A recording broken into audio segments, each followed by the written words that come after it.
First year की stats का सबसे important chapter, measurement of central tendency. और देखिए ये जो आपका चैप्टर है मेजरमेंट ऑफ सेंट्रल टेंडेंसी, इसमें एक्चुअल में यहाँ से हम स्टार्ट करेंगे मेजरमेंट ऑफ सेंट्रल टेंडेंसी से। ठीक है, अब मेजरमेंट ऑफ सेंट्रल टेंडेंसी जो है, तो बेसिकली इसके अंदर ये देखो, ये चैप्टर सबसे पहले पढ़ने का एक रीजन भी होता है, क्योंकि आप 11th क्लास में स्टैट्स पढ़ के आते हैं। तो वैसे तो मैं ये मान के नहीं चलता हूँ कि 11th का आपको बहुत कुछ आता होगा, ठीक है, क्योंकि 11th का अगर याद रह जाता तो फिर बात ही क्या है। ठीक है, तो आज हम लोग बेसिक कुछ चीजें इसमें पढ़ेंगे, है ना, कि सीरीज कितने तरह की होती है, क्लास इंटरवल क्या होता है, सीरीज आपकी इंक्लूसिव एक्सक्लूसिव अलग अलग तरह की होती है। ठीक है, चलिए तो सबसे पहले आप लिखें पहला टॉपिक, फर्स्ट टॉपिक लिखें बेटा। थोड़ा सा इसमें थ्योरी पार्ट लिखेंगे, फिर आप लिखें, लिखो भैया, it include, it include, it include different type of, it include different type of, different type of measurements, different type of measurements, measurements,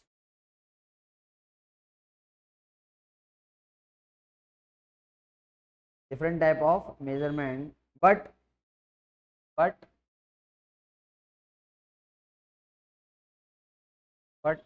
following are the, following are the following are the relevant measurement, relevant measurement, relevant measurement।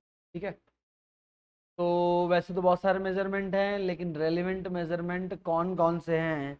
तो पहला लिखो बेटा आप, number 1, mathematical averages, mathematical averages, mathematical averages.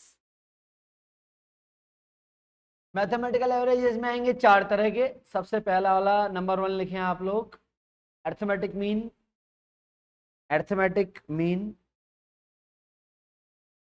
तो हम लोग average mean भी बोलते हैं, अर्थमेटिक मीन और average mean. Number 2, geometric mean,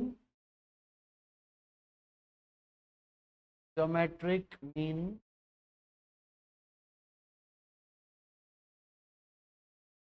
number 3, harmonic mean. हमको देखो ये सारे डिटेल में पढ़ने हैं इस चैप्टर के अंदर। Harmonic mean. And number 4, quadratic mean, quadratic.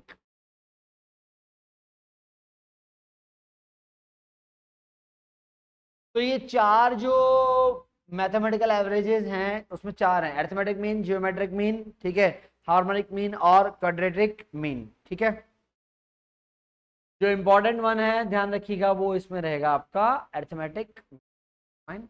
ये तो हो गया हमारे मैथमेटिकल एवरेजेस। नंबर 2 पे लिखो बेटा, positional averages, positional averages, positional averages.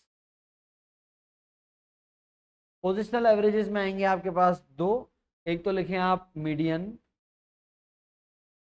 Median, और एक आएगा आपके पास मॉड, मीडियन, और एक आएगा आपके पास मॉड।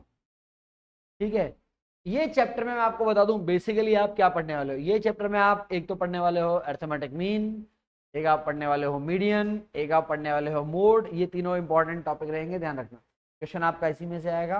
वैसे हम लोग ये भी पढ़ेंगे, जियोमेट्रिक मीन भी पढ़ेंगे, हार्मोनिक मीन भी पढ़ेंगे, और हम एक हर एक मीन में बात करेंगे कौन कौन सा मीन क्या क्या काम आता है, इसके यूज क्या होते हैं। ठीक है, तो साथ साथ हम लोग क्या करेंगे, थ्योरेटिकल एस्पेक्ट भी कवर करेंगे। ठीक है, नॉर्मली देखा गया है कि बच्चे पता है क्या कोशिश करते हैं कि थ्योरी अटेम्प्ट करके पास हो जाएं, फाइन, लेकिन थ्योरी जो है वो नॉर्मली अटेम्प्ट पर नहीं करें तो ज़्यादा बढ़िया है, प्रैक्टिकल पढ़ो और मस्त रहो। चलो जी, तो ये सब कुछ पढ़ने के पहले कुछ बेसिक हमको पढ़ना होगा इस चैप्टर के बारे में। तो पहला टॉपिक आप लिखो अभी, type of series, type of series, type of series.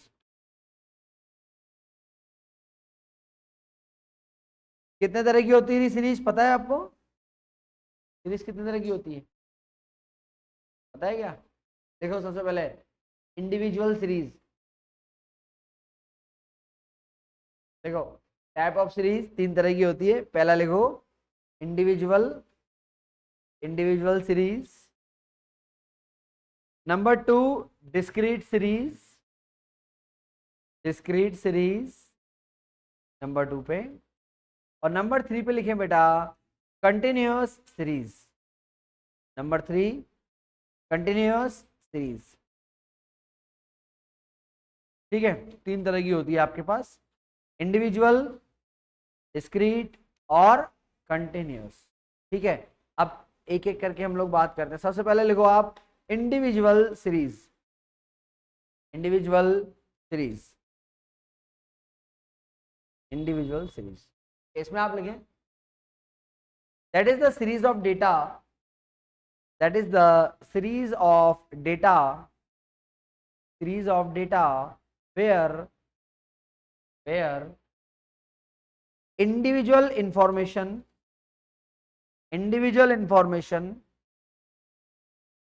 individual information of each variable, individual information of each variable, each variable will be available, individual information of each variable will be available।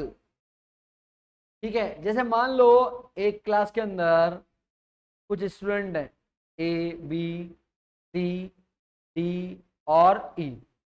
ठीक है, तो ये 5 student हैं, 5 student का कोई test हुआ 50 marks का।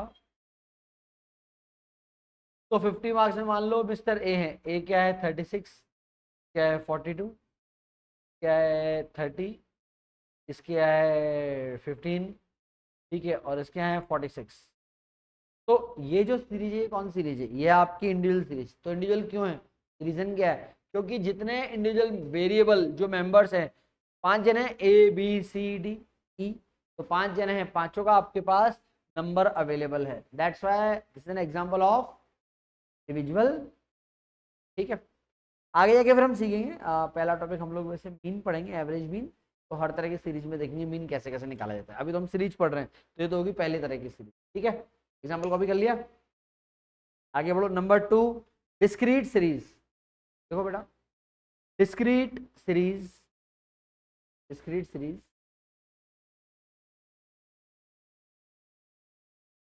इसमें आप लिखें, देखो बेटा when the size of data, when the size of data, size of data is comparative, size of data is comparative large, comparatively large,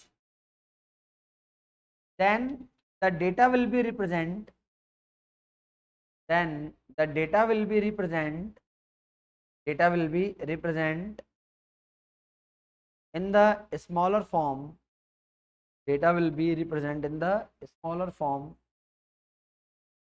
smaller form, smaller form.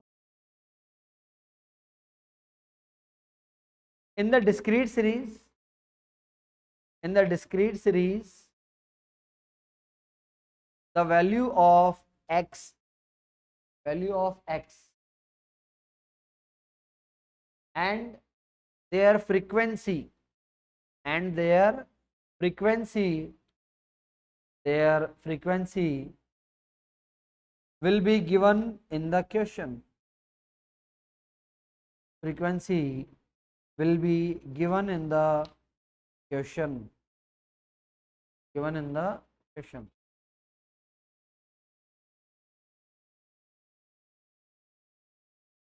अब देखो डिस्क्रीट सीरीज में कैसा होगा, मान के चलिए आपकी क्लास में एक सर्वे हुआ, ठीक है, और वो सर्वे के अंदर कुल मिला के, इसको ऐसे कर लेते हैं, सर्वे की जगह आपकी क्लास में टेस्ट रख लेते हैं। और मान लो आपका टेस्ट हुआ, लेकिन टेस्ट छोटा सा टेस्ट हुआ, कितने नंबर का? 5 मार्क्स का टेस्ट हुआ। अब 5 मार्क्स का टेस्ट हुआ, तो यहाँ पर भाई 5 मार्क्स में से सबसे कम कितने आ सकते हैं? 0। जीरो भी तो आते हैं ना बेटा, जो बड़े बड़े लोग होते हैं उनके जीरो ही आते हैं, 0 1 2 3 4 एंड 5। तो ये तो हो गया एक्स कि भाई 5 नंबर का टेस्ट, ये मार्क्स। फ्रीक्वेंसी यानी कि number of student, frequency 0 number आया मान लो 6 जनों का, 12 लोगों का आया 1 नंबर, ठीक है, 24 लोगों का ये, 15 लोगों का ये, 5 का ये और 10 का ये। लो लगाना था कि फ्रीक्वेंसी का टोटल कितना आ रहा है, फ्रीक्वेंसी का लगाओ टोटल कितना आ रहा है।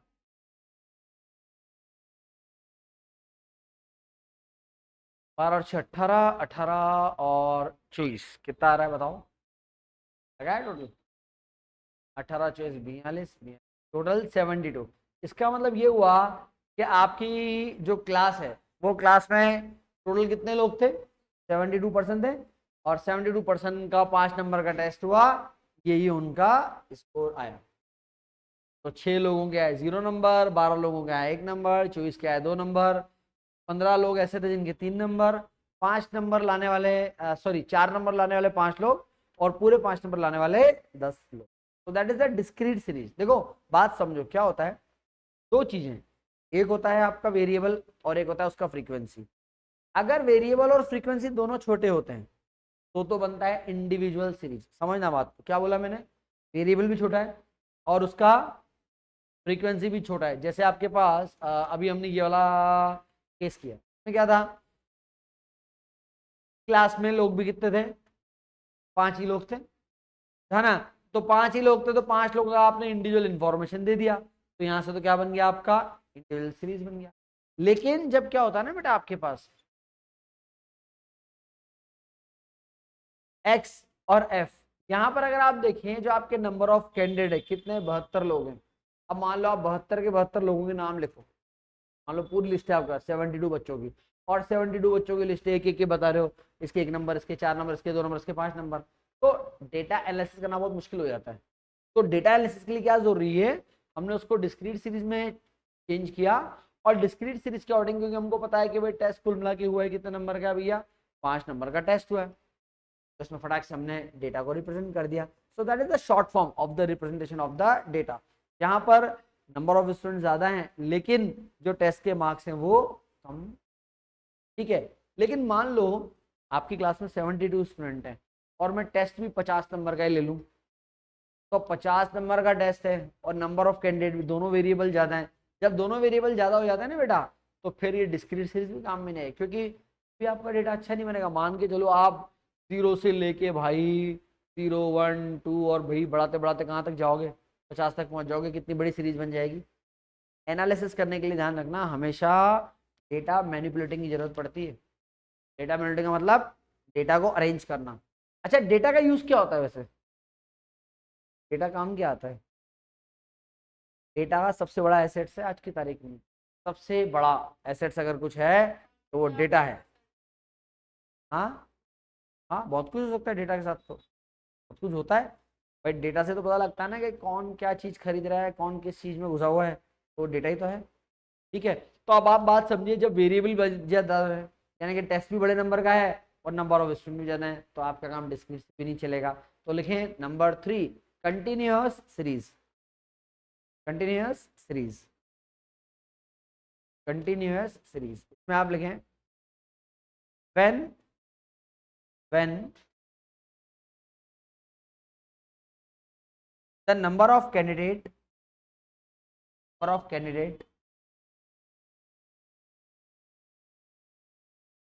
यानी कि x, नंबर ऑफ कैंडिडेट आपके समझने के लिए लिखा रहा हूं मैं, ठीक है, नंबर ऑफ कैंडिडेट यानी कि x, and the frequency, and the frequency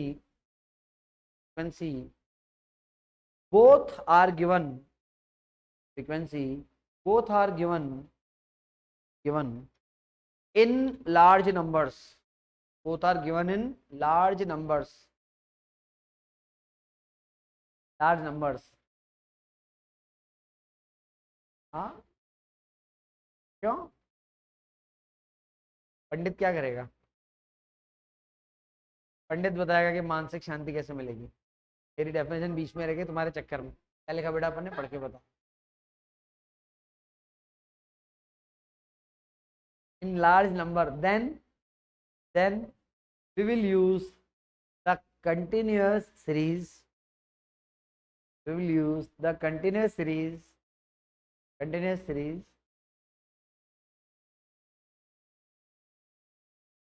continuous series, where we will use class interval, where we will use class interval, class interval, class interval, and frequency, and frequency for the data presentation, for the data presentation, data presentation. अब आप बात को समझो, मान लो आपने एक class test रखा, कितने नंबर का, 50 नंबर का, 50 नंबर का क्लास टेस्ट है, और जो नंबर ऑफ स्टूडेंट है क्लास में, मैं पुराना एग्जांपल लेके चल रहा हूँ, नंबर ऑफ स्टूडेंट कितने, 72, टेस्ट पे कितने नंबर का, 50 नंबर का। अब अगर आप वो लिखोगे 0 1 2 3 4 5 6 7 8 ऐसे 50 तक लिखोगे तो डेटा बहुत लंबा हो जाएगा, यानी कि डिस्क्रीट सीरीज भी काम में नहीं आएगी। तो फिर यहाँ क्या काम आएगी, यहाँ काम है कंटिन्यूस। कंटिन्यूस में क्या होता है, हम लोग एक रेंज बनाते हैं, जैसे मान के चलिए कि भाई 0 से 10, 10 10 to 20, 20 to 30, 30 to 40, 40 to 50, ये रेंज आपके पास है ना, ये मार्क्स की रेंज आपके पास है। और ये फिर आपके पास नंबर ऑफ स्टूडेंट, मान के चलो भाई 0 से 10 नंबर के बीच में कितने लोगों के आए, ठीक है, मान लेते फॉर एग्जांपल ये आए 16 लोगों के, ये आए 8 बच्चों के, ठीक है, और ये आए 18 बच्चों के, ठीक है, ये आए 15 बच्चों के, यहाँ तक का टोटल लगाओ कितना आ रहा है, तो बाकी मैं बैलेंस कर लूँ, 16 और 8 24, 24 और 18 42, 42 और 15 बच जाएगा, समझ रहा है। तो अब आप देखो यहाँ आपने क्या करा, ये जो सीरीज है ये किसका एग्जाम्पल है बेटा, ये एग्जाम्पल है कंटिन्यूस, कंटिन्यूस। तो कंटिन्यूस सीरीज में क्या क्या होता है, एक तो होता है क्लास इंटरवल, ये आप देखो क्लास इंटरवल बता रहे हैं कि 0 से 10 नंबर लाने वाले कितने बच्चे हैं, 10 से 20 लाने वाले कितने बच्चे हैं, देन 20 से 30 लाने वाले कितने बच्चे हैं, 30 से 40 लाने वाले कितने बच्चे हैं, ठीक है। क्यों, क्योंकि यहाँ पर आपका नंबर का रेंज भी बड़ा है और नंबर ऑफ स्टूडेंट बड़ा है। जब दोनों डेटा बड़े हो जाते हैं ना, तो फिर उसको रिप्रेजेंट करने के लिए काम में क्या लेते हैं हम लोग, कंटिन्यूस इस काम में, ठीक है। तो 3 तरह की सीरीज पढ़ी है आपने, कौन कौन सी पढ़ी, सबसे पहली तो जब दोनों ही छोटे होते हैं आइटम तो इंडिविजुअल, जब एक आइटम बड़ा हो जाए एक छोटा हो जाए तो डिस्क्रीट, और जब दोनों आइटम बड़े हो जाए तो कंटिन्यूस। समझ में आ गई बात, चलिए ये एग्जांपल लिख लो, लिखना है तो लिख लिया। अब इसी में क्या है, एक आध वर्ड में आपको और लिखाता हूँ जो आगे काम में आएगा। ये जो आप यहाँ पर एक गैप लेके चल रहे हो, यहाँ कितने कितने का गैप नजर आ रहा है आपको, 10 10 का गैप नजर आ रहा है ना, इसको क्या बोलते हैं, क्लास इंटरवल। तो अगला वर्ड लिखो class interval, class interval, class interval. हाँ जी, इसमें आप लिखें it is the, it is the gap, is the gap between the, between the upper limit and lower limit, upper limit and lower limit of any class, upper limit and lower limit of any class, upper limit and lower limit of any class, lower limit of any। अब हमने लिखा भाई upper limit and lower limit, तो अब एक question बोले sir upper limit कौन सी है, लोअर लिमिट कौन सी है, तो जैसे आपका ये वाला ग्रुप है इसमें लोअर लिमिट तो ठीक है, लोअर लिमिट 0 और upper limit 10, lower limit 10, upper limit 20, ठीक है। ये तो हो गया आपके पास कंटिन्यूस सीरीज का एक एग्जाम। ये सीरीज कौन सी है, इंक्लूसिव है कि एक्सक्लूसिव है, inclusive,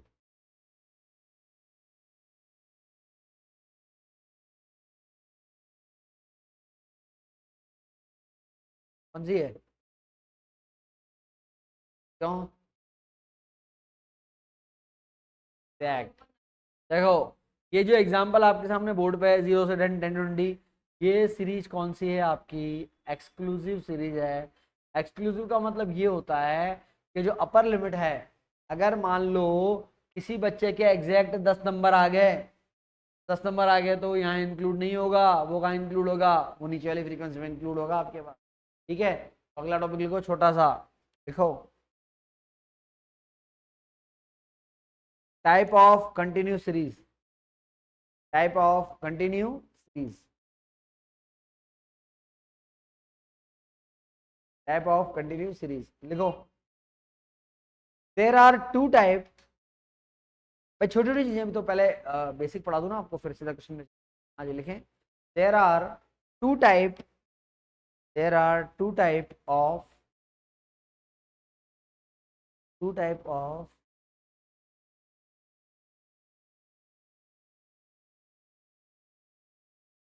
there are two type of continuous series. पहला लिखो, पहला लिखो एक्सक्लूसिव, हाय गुरु, एक्सक्लूसिव, एक्सक्लूसिव सीरीज। दूसरा लिखो इंक्लूसिव सीरीज, लिखाऊंगा ना, एक्सक्लूसिव सीरीज, दूसरा इंक्लूसिव सीरीज। पहला लिखो, फर्स्ट डाल लो एक्सक्लूसिव सीरीज। ठीक है भाई, ये एक्सक्लूसिव सीरीज कौन सी होती है? ये जो आपके पास बोर्ड पे एग्जांपल है ये एक्सक्लूसिव सीरीज का ही है। ठीक है, लिखो इसमें आप एक्सक्लूसिव सीरीज में, लिखाऊं? देखो, when the upper limit of any group,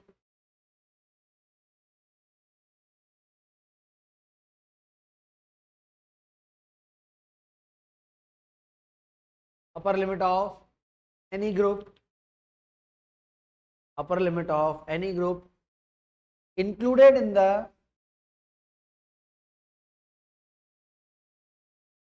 oh upper limit of any group, upper limit of any group included in the next group, included in the next group, next group, next group, then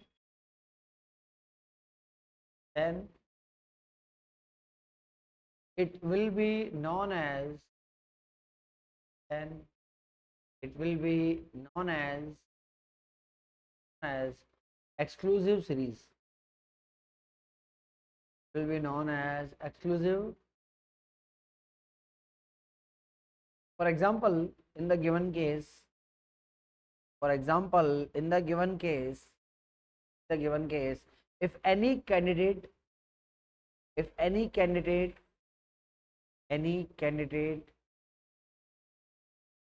get 10 marks, any candidate get 10 marks, then he will be included, then he will be included, will be included in the next category.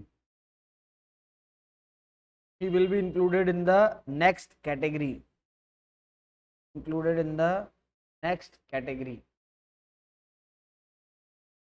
next category of 10 to 20, next category of 10 to, ठीक है। अच्छा एक बात बताओ, जैसे अगर किसी के 30 मार्क्स आ जाएं तो कौन सी कैटेगरी में जाएगा? किसमें जाएगा? 30 वाला हो जाएगा 32 41। ये तो हो गया किसका एग्जाम्पल, है ना। अब इंक्लूसिव का बनाया, देखो इंक्लूसिव का एग्जाम्पल लिखेंगे आगे, इंक्लूसिव कैसे बनती है। क्योंकि देखो अगर आपको ना एग्जाम में जैसे इंक्लूसिव देगा ना, तो इंक्लूसिव को पहले अपने को क्या करना पड़ेगा?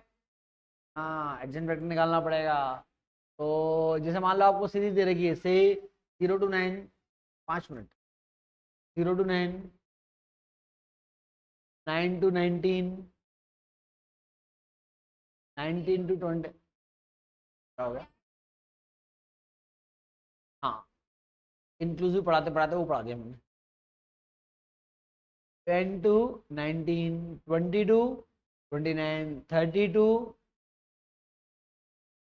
अच्छा वैसे फिर पूरा लिखना तो यूं आता है 9.99, 19.99, 29.99, 39 पॉइंट, अगर आपको एग्जैक्ट सीरीज ही बनानी है तो ये सीरीज कौन सी है?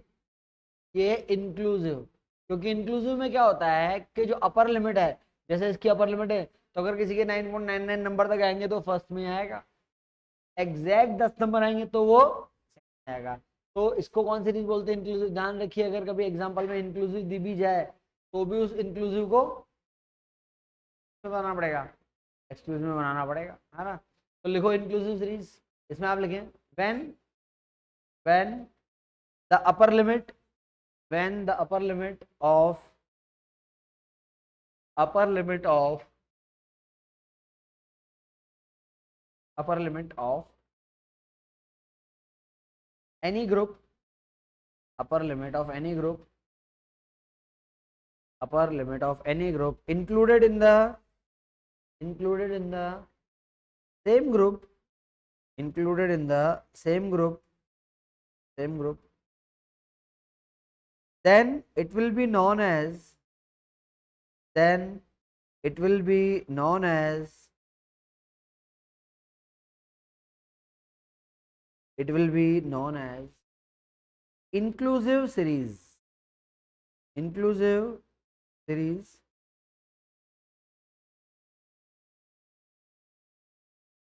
inclusive series. Whenever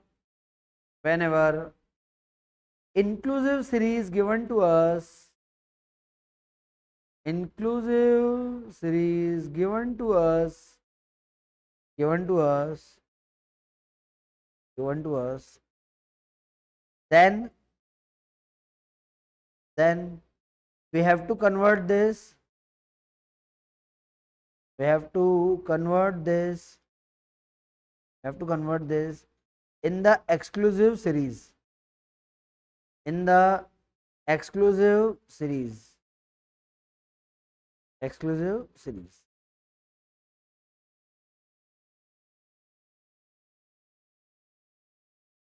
ठीक है,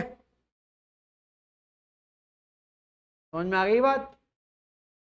तो जब भी अगर इंक्लूसिव सीरीज मिलेगी तो हम इसको किस में कन्वर्ट करेंगे? एक्सक्लूसिव में कन्वर्ट करना पड़ेगा, फिर हम क्वेश्चन सॉल्व। ठीक है, चलो बाकी कल पढ़ाएंगे। आज के समाचार समाप्त।